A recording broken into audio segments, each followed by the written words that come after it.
Cordial saludo, me presento. Mi nombre es Juan Camilo Reño Rodríguez, soy estudiante de Ingeniería Electrónica matriculado en la UNAD.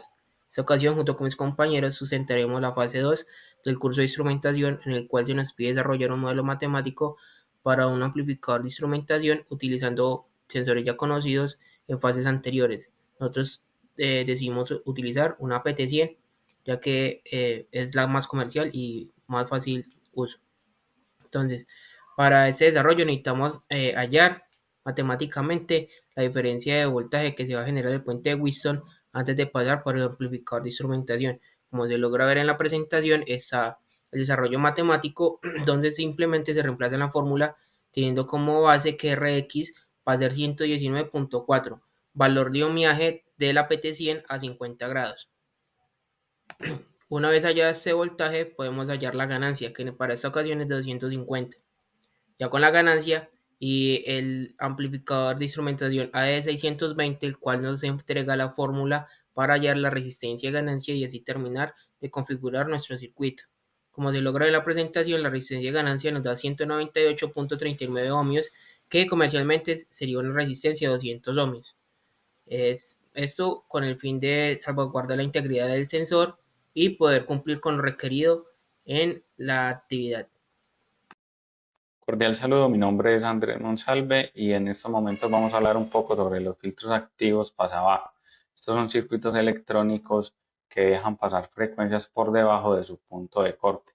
Frecuencias que estén por encima del mismo serán atenuadas. ¿Qué significa que sean activos?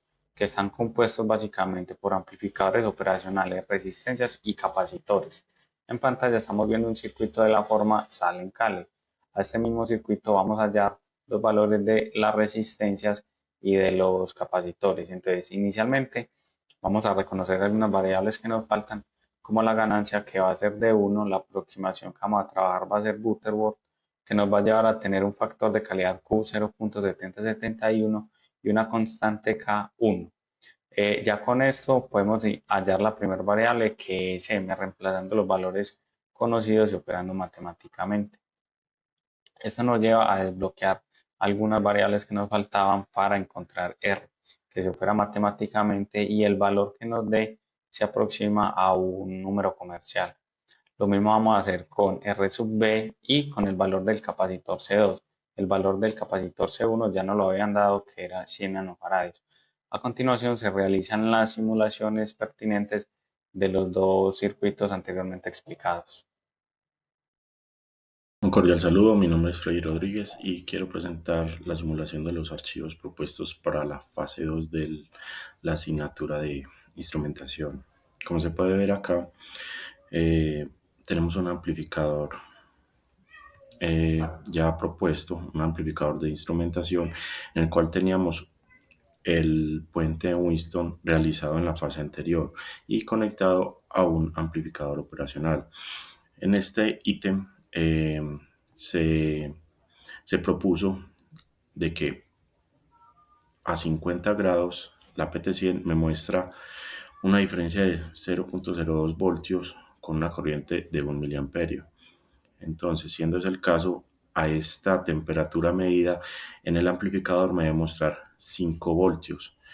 En el momento está en simulación, entonces si variamos la temperatura, nos varía también el voltaje de salida, por lo cual nos demuestra que la construcción de este circuito es correcta, tanto en la caracterización de sus componentes como en su funcionamiento.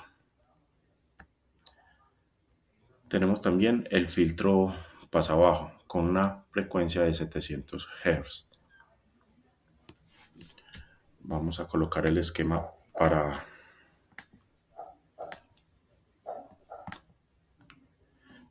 poder verificar la frecuencia. Vamos a configurar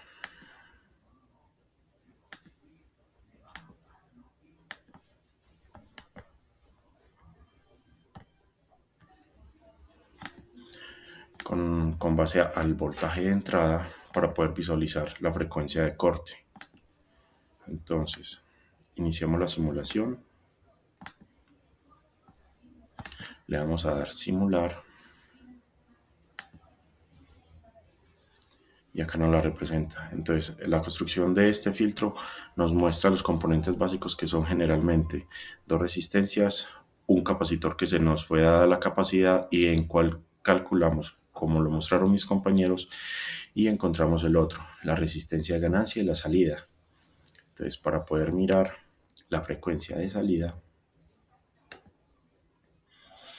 vamos a notar que la frecuencia de corte se nos da a menos 3 decibeles. Mirando el punto en el que podemos llegar lo más cercano, notamos que la frecuencia es de 679 Hz. Es una frecuencia muy cercana a lo que nos habíamos propuesto. Entonces, dinámicamente se pudieron evidenciar el funcionamiento de las dos simulaciones de los dos circuitos. Agradezco mucho su atención.